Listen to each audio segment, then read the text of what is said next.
Aku sajalah teringat nak datang haknya hari ni sebab Depa Bali dah berlalu minggu lepas. Duit Malaysia pula walaupun Trump datang KL, jatuh lagi teruk hingga 7.70. Tentu orang Malaysia tak mai lah Thailand.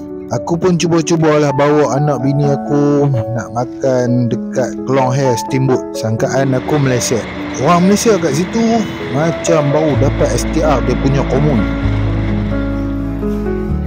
Memandangkan kau mau market berdekatan, aku pun singgah lah. Tempat ni kat bawah flyover kereta api Bangklau.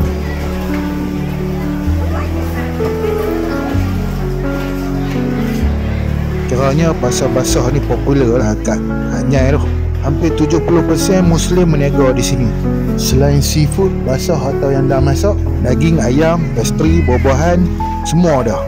Tak macam Malaysia, kalau pasar basah tu kira lesen lah nak mengotong. Sini biarpun lepas hujan, tengok sendirilah tahap kebersihan dia memang tabik. Ada juga peniaga pakaian bandar, tapi tak boleh lawan Klong Hair lagi lah dia punya barang. Bagi yang dah boring dengan floating market Klong Hair tu, bolehlah ke sini pula. Try lah tengok.